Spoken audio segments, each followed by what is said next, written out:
A Polícia Federal pediu a quebra do sigilo telefônico do presidente Michel Temer. O governo tirou R$ 4,00 da previsão para o salário mínimo do ano que vem. Confirmado, o desconto de 46 centavos no preço do óleo diesel não vale para os estoques antigos do combustível. E a tabela de frete fechada no acordo com os caminhoneiros na semana passada vai ser revista. Quem tem dívida atrasada para pagar agora pode perder a carteira de habilitação. Mais de 190 pessoas afetadas pelo vulcão da Guatemala continuam desaparecidas. E numa feira no Mato Grosso, os alunos mostram como funciona, entre outras coisas, o martelo do Thor.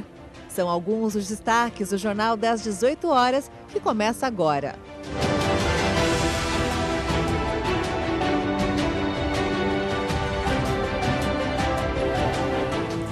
Olá, boa noite. Boa noite.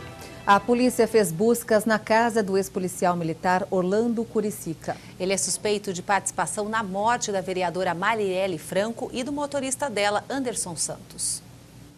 A divisão de homicídios da capital fluminense fez uma busca na casa do ex-policial militar Orlando Oliveira de Araújo, o Orlando Curicica. Os investigadores estariam acompanhados do PM, que afirma ter testemunhado conversa sobre um plano para assassinar a parlamentar. A polícia não informou se algum objeto foi apreendido. No mês passado, Orlando Curicica prestou depoimento aos policiais da divisão de homicídios e negou participação no caso Marielle. Ele foi acusado ao lado do vereador Marcelo Siciliano, que também teria planejado o crime, segundo a testemunha. Curicica está preso por porte ilegal de arma de uso restrito e acusado de chefiar uma milícia. Os ataques a ônibus e veículos continuaram pelo quarto dia seguido em Minas Gerais. Pelo menos 6 ônibus. Desde o último domingo foram 89 ataques em 31 cidades. Os ataques aconteceram em localidades distintas. 2 foram em Ribeirão das Neves, na Grande BH. No sul de Minas, mais 3 ônibus foram queimados em São Bento Abade e 1 em São Lourenço. Também teve ataque a um caminhão em Santa Rita do Sapucaí. Em um dos casos de Ribeirão das Neves, a polícia informou que o motorista foi rendido por 3 criminosos que estavam com uma garrafa PET com um líquido inflável e, depois de espalhar no coletivo, atearam fogo. O condutor estava sozinho e não ficou ferido. Os ônibus ficaram totalmente destruídos pelas chamas, que se alastraram rapidamente e até atingiram a rede elétrica. Um isqueiro que teria sido usado pelos criminosos e um bilhete foram encontrados no local do crime e vão ser periciados pela Polícia Civil. Para a PM, ainda é cedo para afirmar se o incêndio tem relação com outros ataques a ônibus registrados no estado. As câmeras de segurança do local devem ser usadas para encontrar os responsáveis. O governador de Minas Gerais, Fernando Pimentel, afirmou que os ataques a ônibus e locais públicos no estado partem de uma facção criminosa que atua no Brasil inteiro. Segundo ele, os atentados acontecem em retaliação a um suposto rigor do funcionamento do sistema prisional e a existência de bloqueadores de celular em penitenciárias. Quase 100 bombeiros foram chamados para combater um incêndio em um hotel em Londres. Ainda não há informações sobre vítimas. O Hotel Mandarim Oriental foi atingido por um incêndio em Londres. Quase 100 bombeiros foram mobilizados para conter as chamas. O edifício de tijolos vermelhos de 12 andares possui 198 quartos. Uma espessa coluna de fumaça preta causada pelo fogo ficou visível de vários pontos da cidade. A apresentadora de televisão Anna Whitley, que estava no hotel, disse que foi retirada do local. As ruas no entorno do estabelecimento precisaram ser fechadas. O Hotel 5 Estrelas fica no bairro de Knightsbridge, perto da luxuosa Harrods. A construção de estilo eduardiano foi inaugurada em 1902 e comprada pelo Mandarim Oriental em 1996. Mais de 190 pessoas continuam desaparecidas depois da erupção do vulcão de fogo na Guatemala. 75 pessoas morreram e 3 mil tiveram que deixar suas casas. Na terça-feira, o trabalho de resgate foi interrompido por causa de uma nova explosão. Ela lançou lava na parte sul do vulcão, que fica a mais de 3 mil metros de altura. situado a cerca de 50 quilômetros da capital, Cidade da Guatemala. Mais de 1,5 milhão de pessoas foram afetadas pela erupção de domingo, considerada a mais forte desde 1974. O aumento da atividade vulcânica provocou pânico em uma cidadezinha perto do vulcão. Moradores locais disseram que apenas depois que a lava chegou a alguns vilarejos, foi que as autoridades começaram a considerar a retirada de moradores. No Havaí não para de sair lava de uma fissura do vulcão Kilauea. Dezenas de casas foram destruídas. Os números mais recentes indicam que quase 200 casas e outros prédios foram perdidos durante os últimos 30 dias. Esse número faria com que as perdas de propriedades em decorrência da instabilidade do Kilauea, que entrou em seu 34º dia de atividade na terça-feira, alcançasse o maior nível de estruturas destruídas pela lava durante todos os 35 anos do último ciclo de erupção do vulcão, que começou em 1983. Na segunda-feira, a Agência de Defesa Civil do Havaí informou que o número confirmado de construções perdidas devido à alta erupção era de 117, na maioria propriedades residenciais. Cerca de 80 dessas estruturas foram destruídas na comunidade Leilani Estates. A OEA aprovou a resolução que pede a suspensão da Venezuela da organização, mas a medida não é automática. Depende de um quórum ainda maior em uma outra votação ainda sem data definida. Brasil, Estados Unidos e outros 5 países são os autores do texto aprovado que prevê a suspensão da Venezuela por alteração da ordem constitucional e consequente descumprimento à Carta Democrática Interamericana.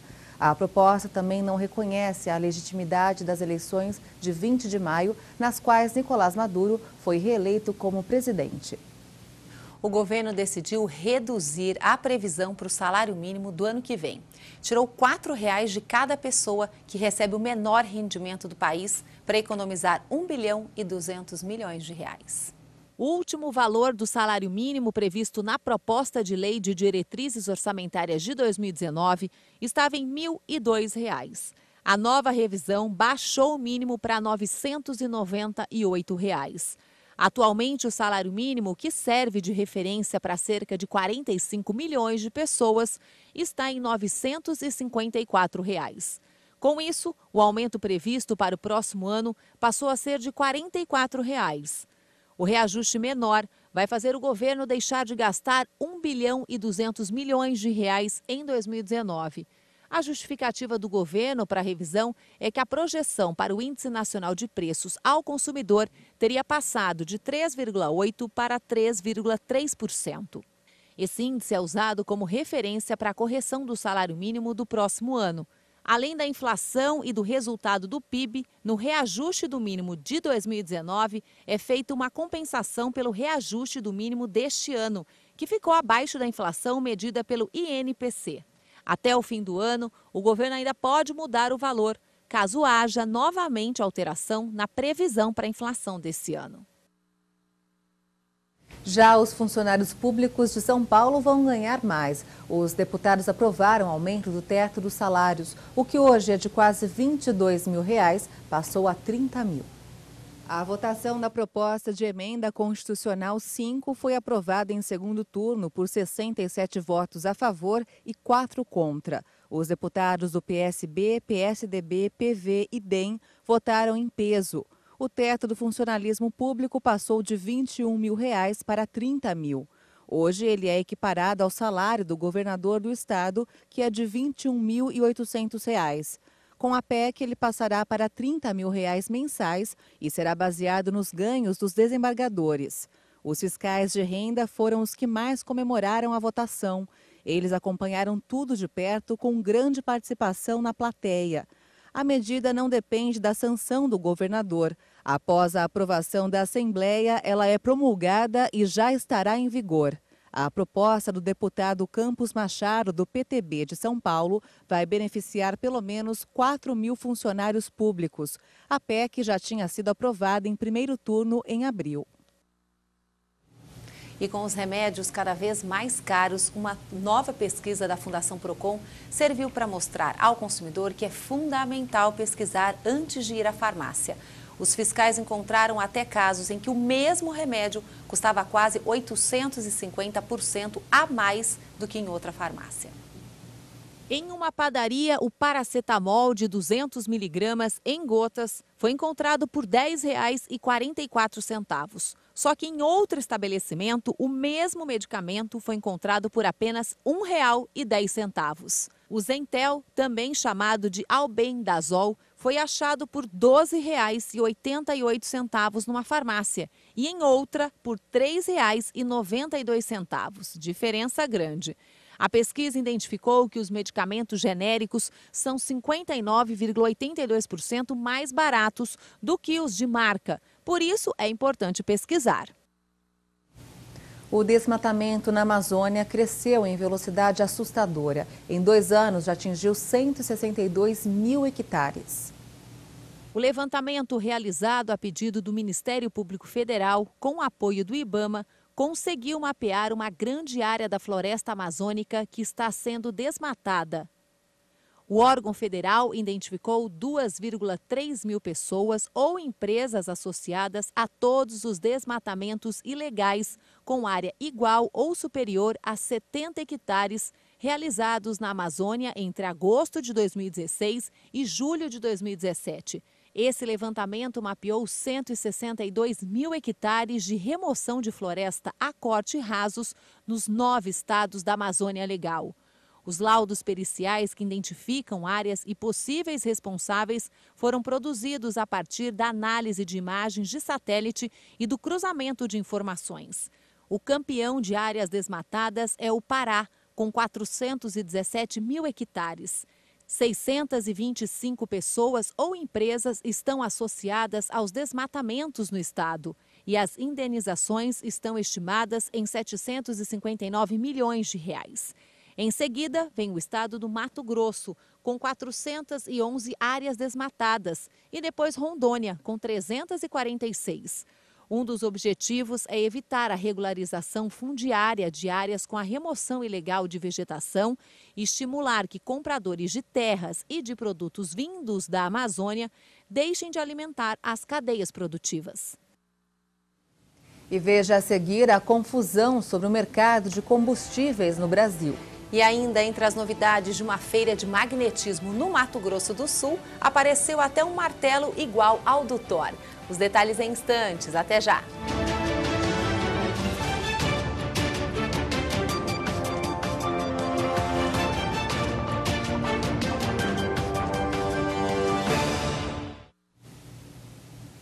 A situação dos combustíveis no Brasil está confusa. O ministro da Agricultura, Blairo Maggi, disse hoje que o governo vai ter que rever a tabela de frete fechada na semana passada com aumento de 40%. Segundo ele, não é rompimento de acordo, mas os caminhoneiros já começaram a reclamar. E o ministro-chefe da Casa Civil, Eliseu Padilha, confirmou que a redução no preço do óleo diesel de 46 centavos vale apenas para o produto comprado depois de 1º de julho. Para os estoques velhos, o desconto é de 41 centavos. O caminhão acaba de partir de São Paulo rumo a Brasília. O trajeto de 1.000 quilômetros terá um custo de R$ 2.000 para Ricardo Donizete. A maior parte dessa quantia, segundo o caminhoneiro, vai para pagar o diesel. É o maior consumo, né? É 50% de diesel e 25% de pedágio. Aí se for pagar motorista não sobra nada. Já seu José de Almeida chegou agora em São Paulo. Ele veio da Paraíba. E agora parou para reabastecer e fazer as contas. Senhor José, o senhor está vindo agora de Campina Grande, na Paraíba. Praticamente atravessou o país, né?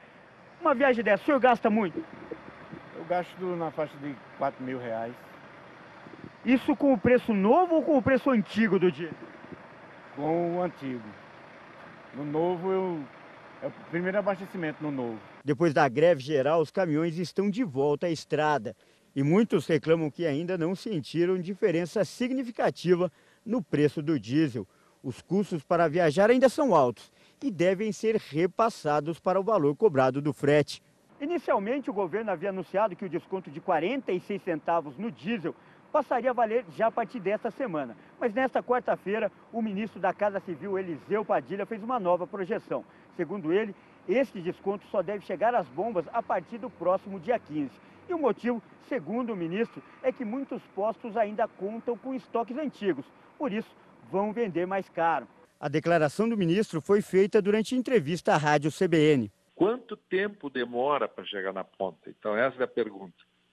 O tempo é das novas aquisições de óleo e também da mudança da pauta, do preço de pauta para a tributação.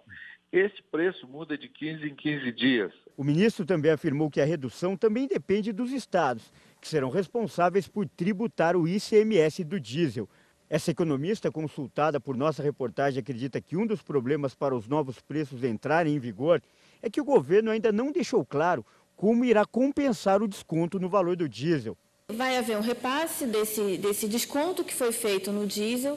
A gente tem contratos para serem seguidos, então essa receita que vinha do diesel, ela tem que vir de algum outro lugar. Ainda não está claro de onde vem esse recurso, o governo ainda não bateu o pé, ainda não bateu, né, a posição dele efetiva, de onde vem esse recurso para subsidiar essa despesa. O ministro também falou sobre o preço da gasolina. Ele afirmou que o governo não vai interferir na política de preços da Petrobras, mas que deve rever a forma de repassar os reajustes para o consumidor.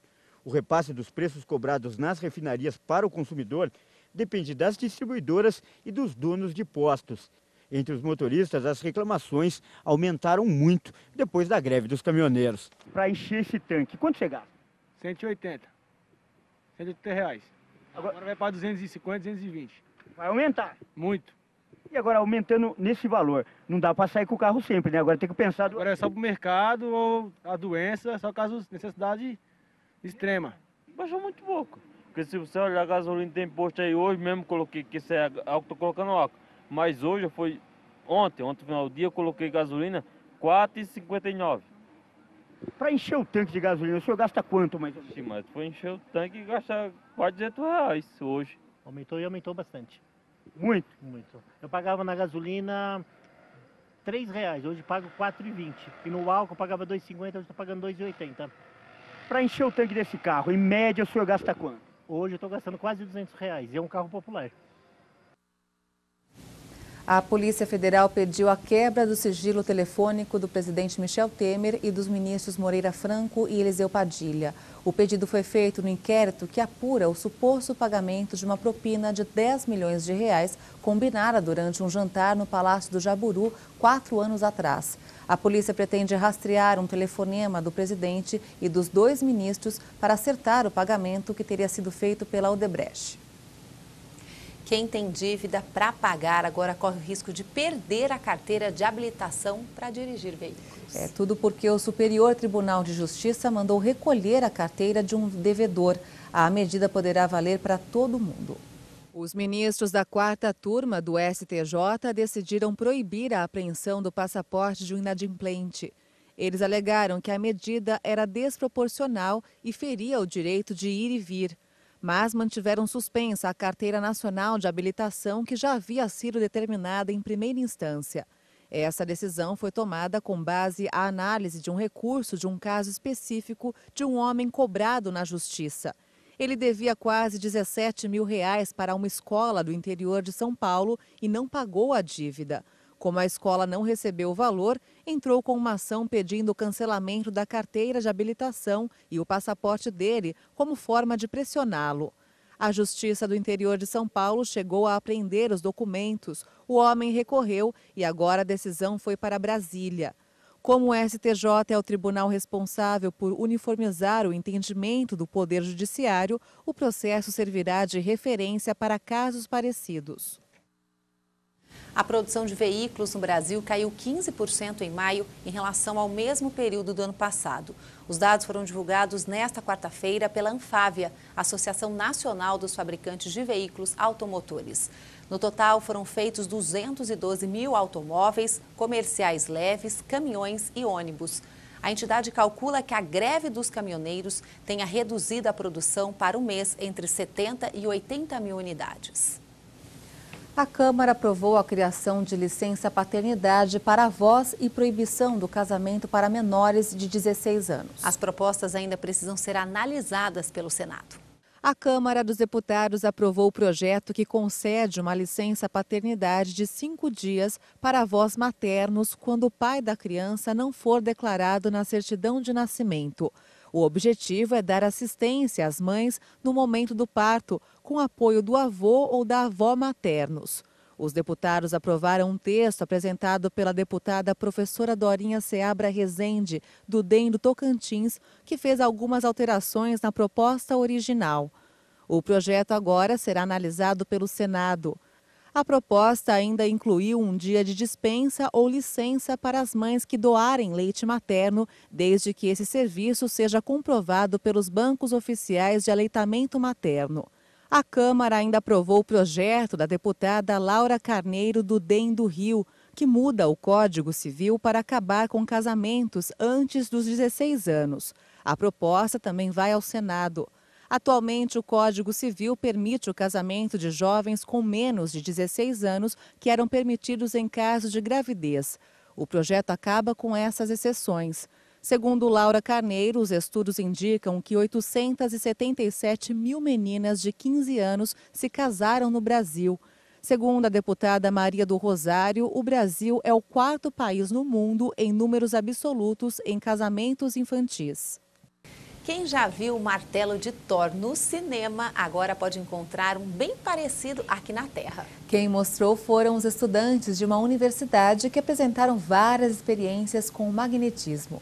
Os alunos dos cursos de Engenharia Civil e Mecânica estão realizando uma feira de eletromagnetismo, onde pôde-se observar alguns experimentos desenvolvidos pelos alunos sob a coordenação de seus professores. A feira foi idealizada para que os alunos pudessem expor trabalhos que há algum tempo já vinham sendo realizados, mas que ficavam apenas no âmbito universitário. E também criam protótipos novos onde eles conseguem aplicar na prática tudo aquilo que eles têm na sala de aula. A professora e também uma das coordenadoras do evento fala da aceitação dos alunos em desenvolver os projetos, principalmente por ter a oportunidade na prática de ver seus experimentos funcionando. Quando eles vêm para a prática, montagem do trabalho, desde a fabricação de uma bobina, né, e montar esse trabalho, eles conseguem ver isso.